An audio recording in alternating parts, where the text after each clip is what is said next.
My husband died for exactly 9 minutes. That was what the doctors told me after they dragged him back from the edge during an emergency surgery. They congratulated me through exhausted smiles, saying I was lucky, that modern medicine had performed another miracle, that I should be grateful. Everyone kept repeating the same word. Miracle. But no one noticed what I noticed the moment Daniel opened his eyes. My husband had forgotten how to look at me. It wasn't memory loss. He knew my name. He remembered where we lived, what job he had, even the ridiculous password to our streaming account that I could never remember myself. He recognized every detail of his life except the emotions attached to it. When he looked at me, it was the way a tourist studies a landmark from a brochure. Curious. Polite. Empty. I tried convincing myself it was trauma. People reacted differently after surviving death. The brain protected itself in strange ways. Every doctor assured me that emotional numbness wasn't unusual. Give him time, they said. His feelings will come back. I wanted to believe them. I really did. But then the nightmares started. Every single night Daniel woke up gasping for air, his hands covered in scratches because he had clawed at his own chest while sleeping. Sometimes he whispered names I'd never heard before. Sometimes he cried without realizing he was crying. The strangest part was that he never remembered any of it in the morning. I stopped sleeping. I spent entire nights watching him, terrified he would stop breathing again. I thought I was protecting him. Looking back, I think I was protecting myself from asking the one question that had begun poisoning my thoughts. What if the man sleeping beside me wasn't entirely my husband anymore? The first truly impossible thing happened 2 weeks after he came home. We were grocery shopping when an elderly woman accidentally bumped into him. The second her fingers touched his arm, she froze. Her shopping basket slipped from her hands and crashed onto the floor, oranges rolling in every direction. She stared directly into Daniel's eyes before whispering, "You're not supposed to be here." My heart skipped a beat. Daniel smiled awkwardly, assuming she was confused. "I'm sorry." The old woman backed away so quickly she nearly fell. "You crossed back," she whispered again. "Nobody crosses back without bringing something with them." Then she turned around and practically ran out of the store, abandoning her groceries completely. I laughed because I didn't know what else to do. Daniel laughed too, but his laugh sounded forced. On the drive home neither of us mentioned her. That night he had another nightmare. This time he screamed loud enough for our neighbors to knock on the wall. I wrapped my arms around him until he finally calmed down, but instead of looking at me, he stared at the bedroom ceiling with terrified eyes. "I know that voice," he whispered. "What voice?" He frowned. "Someone keeps calling my name." "In your dream?" "No." He swallowed hard. "Even now." Every hair on my arms stood up. "Daniel." He slowly turned toward the empty corner of our bedroom. "She stopped talking because you're here." I looked where he was staring. There was nothing. Just darkness. I turned the light on anyway and searched every inch of the room like an idiot. Closet. Bathroom. Under the bed. Empty. Daniel apologized for scaring me, claiming stress was making him imagine things. I kissed his forehead and told him everything would be okay. It was a lie. I had already started lying to both of us. 3 days later I found his journal. Before the accident Daniel had never kept one. His handwriting filled nearly half the notebook, yet I knew he couldn't have written it before the surgery because every page was dated afterward. At first the entries seemed ordinary. Notes about physical therapy. Grocery lists. Random thoughts. Then I reached the middle of the notebook. She keeps pretending not to notice that I'm different. My hands froze. I kept reading. Every morning she smiles exactly the way she used to smile at him. I don't know how much longer I can let her believe I'm still the same man. My pulse hammered inside my ears. The next page read, "She deserves the truth. But if I tell her, she'll lose him twice." I slammed the journal shut. My whole body was shaking. There had to be another explanation. Brain injury. Medication. Hallucinations. Anything except the thought crawling through my mind. I spent the next hour convincing myself not to confront him. Then Daniel came home carrying my favorite flowers. White lilies. He had bought them every year since our second anniversary because once, years ago, I had casually mentioned they reminded me of my grandmother. He smiled the same gentle smile I had fallen in love with.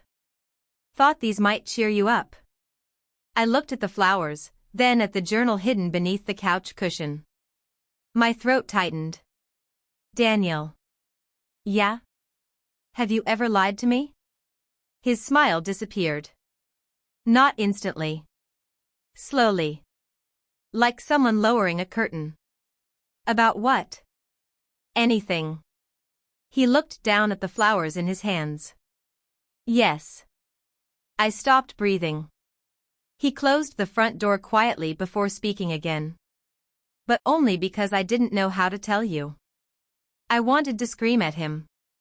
Instead I whispered, "Tell me now." For almost a full minute he said nothing.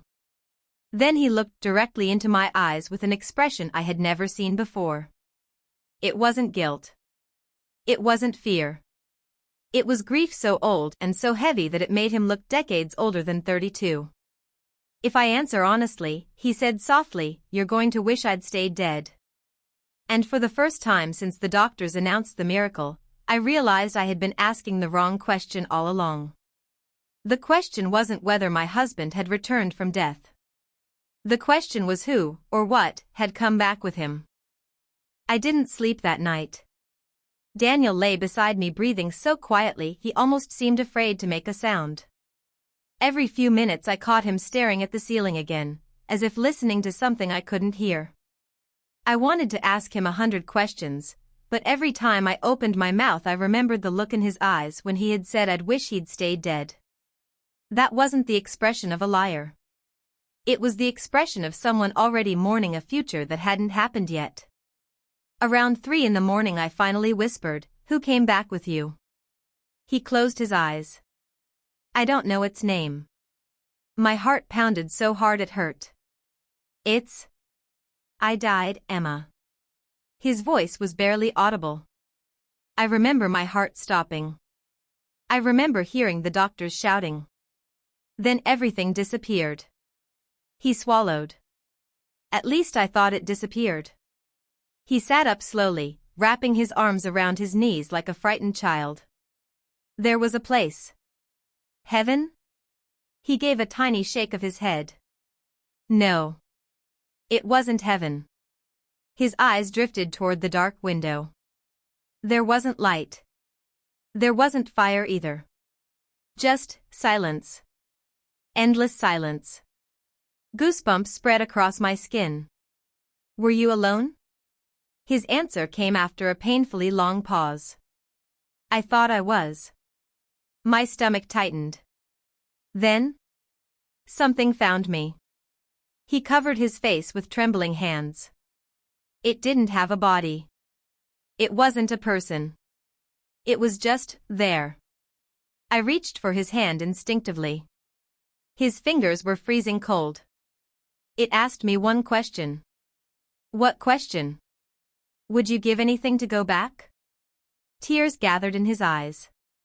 I said yes before it even finished speaking. I squeezed his hand tighter. "Anyone would have." "I know." His voice cracked. That's why it smiled. The room suddenly felt smaller. "Daniel." It told me every life has a balance. If something returns, something must enter with it. He laughed bitterly. I thought it was just a dying dream. He looked directly at me.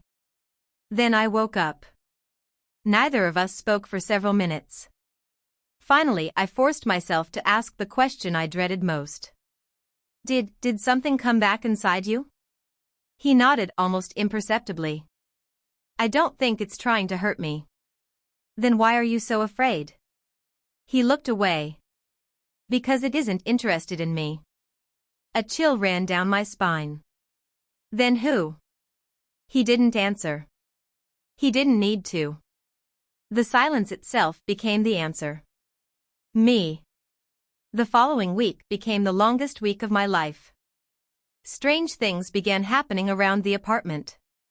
My phone battery died every night at exactly 3:17 a.m., even when fully charged. Every mirror in the house fogged over for a few seconds whenever Daniel walked past. Once I woke up to find every cabinet door standing wide open. Daniel insisted he hadn't touched them. I believed him. One afternoon I returned home early from work and found him standing perfectly still in our hallway, staring at the wall. Daniel? He didn't move. Honey? Still nothing. I hurried toward him and grabbed his shoulder. He flinched violently, spinning around with terrified eyes. Emma? You've been standing here. He looked confused. For how long? I don't know. At least 10 minutes. He stared at the clock. I thought only a few seconds had passed. He looked back at the wall. Written across the wallpaper in black letters were 6 words. She can hear us now. My blood turned to ice. Daniel looked horrified. I didn't write that. I believed him before he even finished speaking. We scrubbed the wall together until our hands hurt. The words disappeared after an hour of cleaning, but the stain remained. A faint shadow where the letters had been, visible only when sunlight hit it from the right angle. We never spoke about it again. 2 days later I received a phone call from the hospital. One of the nurses wanted to see me privately. She sounded nervous enough that I agreed immediately. Her name was Claire. She had been present during Daniel's surgery. She locked the office door before saying a single word. I probably shouldn't be telling you this. My throat tightened. What happened? She hesitated. When your husband's heart stopped. She opened a drawer and pulled out an incident report. The operating room cameras malfunctioned for exactly 9 minutes. Technical failure? She shook her head. That's what the official report says. She turned the monitor toward me. I recovered part of the footage myself. My hands trembled as the video began playing. The surgeons worked frantically around Daniel's body. Then, without warning, every monitor shut off simultaneously. The room went completely dark except for the emergency lights. The footage became distorted with static. Suddenly every doctor froze. Not paused. Froze. Like statues. Every single person except Daniel. My husband's body slowly sat upright on the operating table. I stopped breathing. His eyes were open. Completely black. No whites. No pupils. Just endless darkness. He turned directly toward the security camera. Then he smiled. It wasn't Daniel's smile. It wasn't even human. My stomach lurched. The screen filled with static before returning to normal seconds later. Daniel collapsed back onto the table. The monitors restarted. The surgeons continued working as though nothing had happened. Claire paused the video. No one remembers those 9 minutes. She was pale. Except me. How? I whispered. Her face lost what little color it still had. Because. She slowly rolled up her sleeve. Deep purple fingerprints circled her wrist. Human fingerprints. Impossible fingerprints burned into her skin like bruises that would never heal. Something grabbed me while everyone else was frozen. I couldn't speak. Claire's voice dropped to a whisper. It leaned into my ear and said. Tears filled her eyes. Tell his wife not to let him fall asleep during the next full moon. My heart nearly stopped. I stared at the calendar hanging on her office wall. Today's date was circled in red. The next full moon was tomorrow night. The drive home felt unreal. Every traffic light seemed too bright, every passing stranger impossibly normal, as if the world had decided to continue while mine quietly collapsed around me. I couldn't stop replaying the footage from the operating room. Daniel sitting upright. Those completely black eyes. That smile. By the time I unlocked our apartment door, my hands were shaking so badly I dropped my keys twice. Daniel was sitting on the couch exactly where I had left him that morning, reading one of his old novels.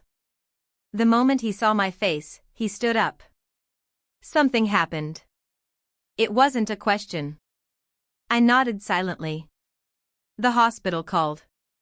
His expression emptied. They showed you, didn't they? I stared at him.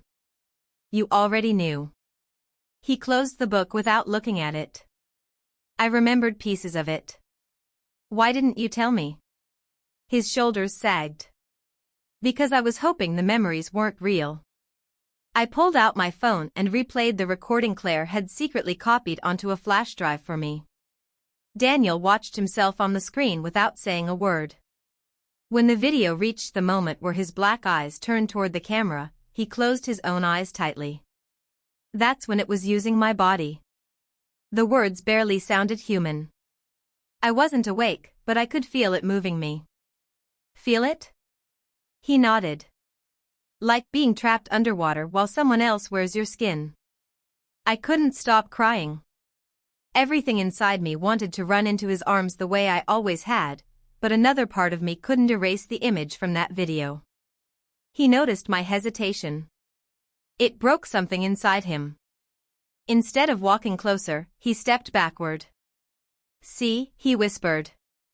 It's already happening. No. You're afraid. I'm scared of what's happening to you. I shouted. Not of you. He smiled sadly. You keep saying those are different things. He looked toward the window where the evening sky had already begun turning orange. I don't know if they still are. We spent the rest of the afternoon preparing for something neither of us understood. Every article we could find about near-death experiences sounded ridiculous compared to what we'd lived through. Religious websites blamed demons. Paranormal forums talked about attachments. Medical journals dismissed everything as neurological trauma. None of them explained the messages on our walls. None of them explained frozen operating rooms or impossible security footage. Around sunset my phone rang again. Claire. I answered immediately. She sounded terrified. Don't let him sleep. We're trying. No, she whispered. You don't understand. Her breathing became uneven. It isn't waiting for midnight anymore. Before I could answer, the call ended in a burst of static. I called back. Straight to voicemail. 10 minutes later the news reported a fatal car accident less than 2 miles from the hospital. One victim. Claire Morgan. My blood ran cold. Daniel looked at the television in complete silence. The reporter said witnesses couldn't explain why her car had suddenly accelerated into a concrete barrier on an empty road. There were no skid marks. No attempt to brake. Then the camera briefly showed the wreckage. Across the shattered windshield someone had written 6 words with a finger from the inside. She talked too much. I dropped the remote. Daniel whispered, it's getting stronger. Darkness arrived faster than either of us expected. The full moon rose enormous above the city, flooding our apartment with pale silver light. Daniel sat tied to the bed with climbing rope we'd bought from a sporting goods store an hour earlier. His idea, not mine. If something happens. Don't finish that sentence. Emma. His voice remained painfully calm. Promise me. Tears blurred my vision. I'm not leaving you. That's not what I'm asking. He looked directly into my eyes. If I stop being me. I covered my ears. No. Promise. No. His voice suddenly became firm. Emma. I froze. He had never raised his voice at me. Never. If it takes control. He whispered more gently, you have to run. I couldn't answer. Instead, I knelt in front of him and wrapped my arms around him as tightly as I could despite the ropes. His heartbeat was racing. Mine probably wasn't far behind. We'll survive this, I whispered into his shoulder. Together. He didn't respond immediately. When he finally spoke, his voice was shaking. Thank you, for loving me long enough to be this terrified. At exactly 3:17 a.m., every light in the apartment went out. The ropes snapped simultaneously. Not loosened. Snapped. Thick climbing rope tore apart as if sliced by invisible blades. Daniel collapsed onto the floor screaming. His body arched violently while every mirror in the apartment shattered at once. Glass exploded across the rooms. The temperature dropped so suddenly my breath turned white. Then the voices began. Hundreds of them. Men. Women. Children. All whispering at once from every direction. He promised. The debt. Open the door. Let us in. I covered my ears, but the whispers only grew louder. Daniel crawled toward me, his face twisted in agony. Emma. He gasped. Then his voice changed. It became deeper. Older. She isn't yours anymore. My entire body froze. His eyes slowly lifted to meet mine. They were black again. Completely black. But this time something was different. Instead of looking at me with hunger, it looked at me with recognition. It smiled. We've been waiting for you much longer than we waited for him. My blood turned to ice. Who are you? The smile widened impossibly. Not who. It tilted Daniel's head almost curiously. What? Then, without warning, every whisper in the apartment stopped. Complete silence swallowed the room. Even the city outside seemed to disappear. The thing inside Daniel looked directly behind me and, for the first time since it had returned from death, its expression changed. It looked afraid. Very slowly it whispered only 3 words. She's here first. I felt a cold hand gently rest on my shoulder. But Daniel was standing 10 feet away. Which meant someone else was touching me. I couldn't move. I couldn't breathe. The hand resting on my shoulder was cold, colder than Daniel's had ever been. But what terrified me most wasn't the touch. It was Daniel's expression. The thing inside him, the creature that had terrified me for weeks, was staring past me with absolute fear. For the first time since I had known it existed, it wasn't powerful. It wasn't in control. It was afraid. Slowly, I turned my head. At first I saw nothing. Just the broken pieces of our bedroom mirror scattered across the floor. Then my reflection moved. But I didn't. My body remained frozen while the woman standing in the mirror lifted her hand from my shoulder and smiled. She looked exactly like me. Same face. Same hair. Same eyes. Except her eyes were completely silver. Who are you? I whispered. The reflection tilted her head. You know me. My stomach twisted. No, I don't. She smiled sadly. You always say that when you forget. Behind me, Daniel's body collapsed to the floor.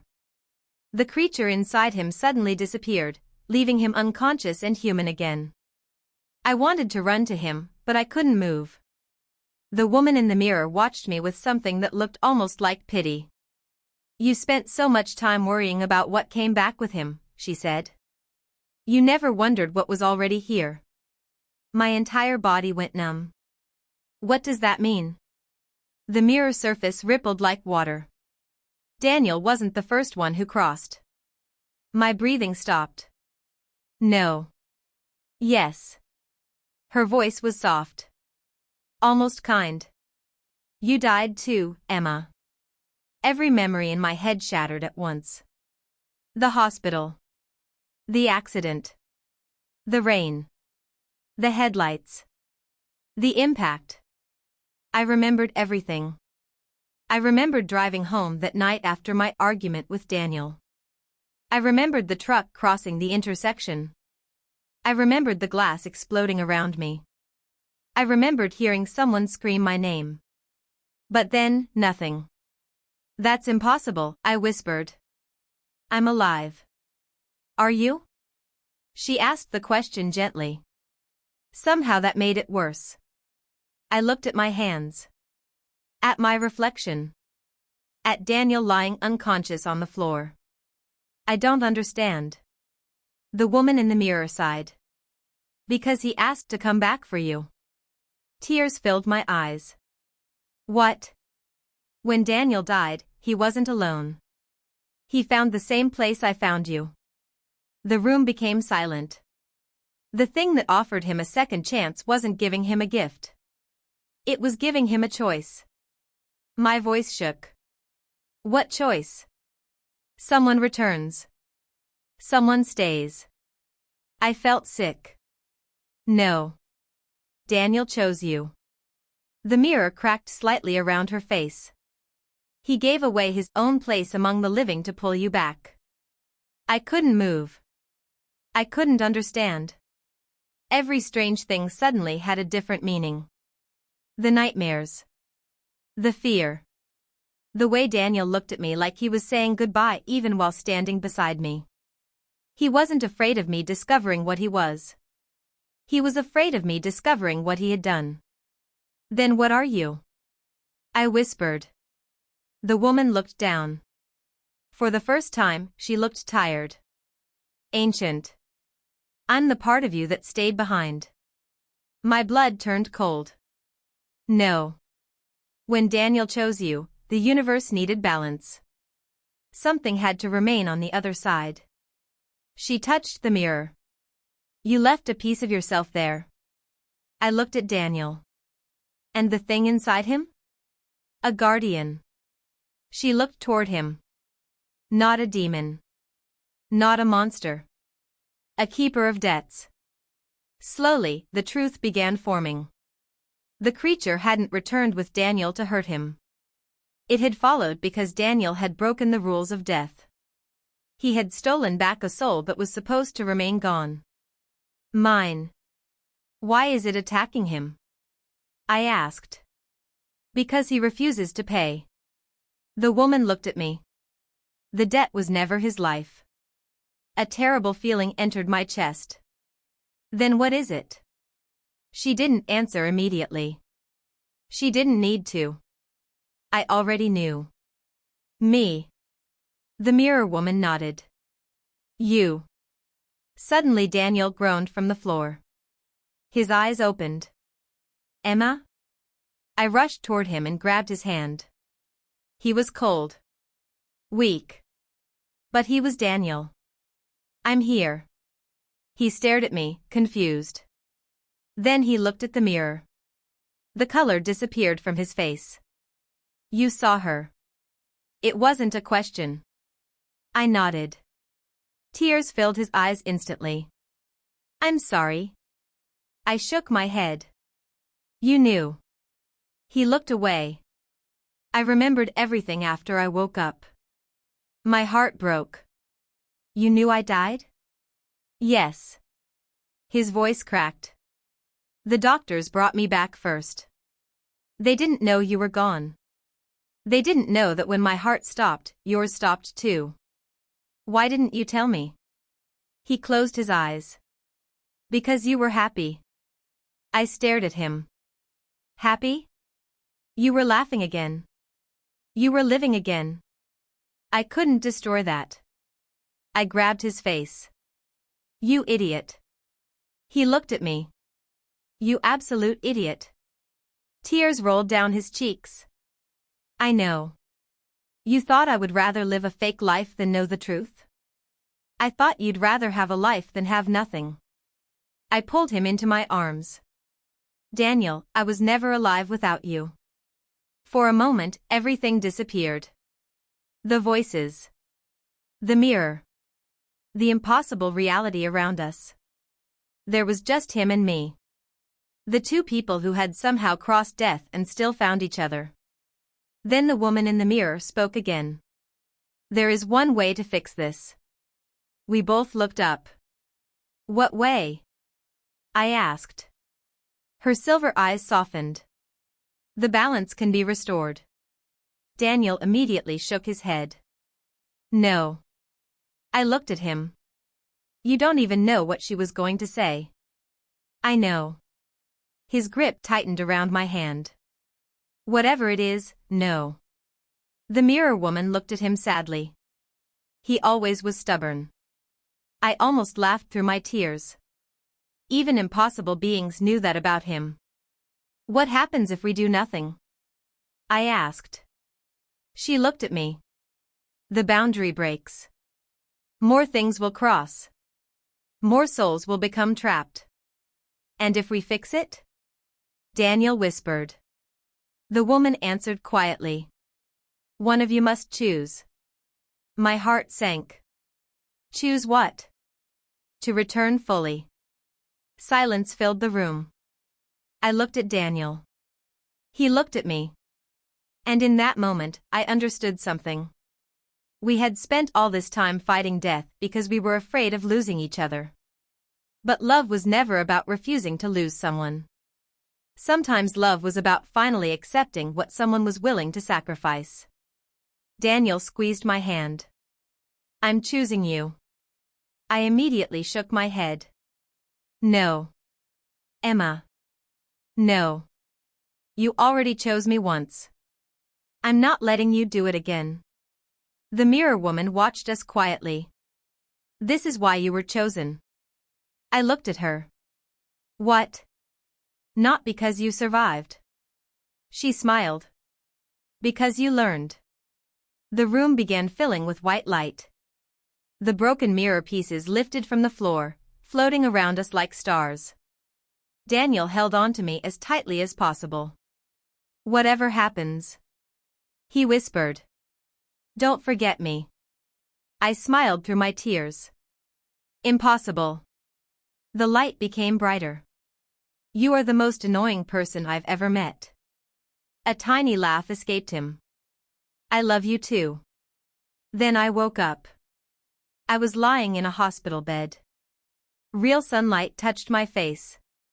Doctors surrounded me, shouting that I had finally awakened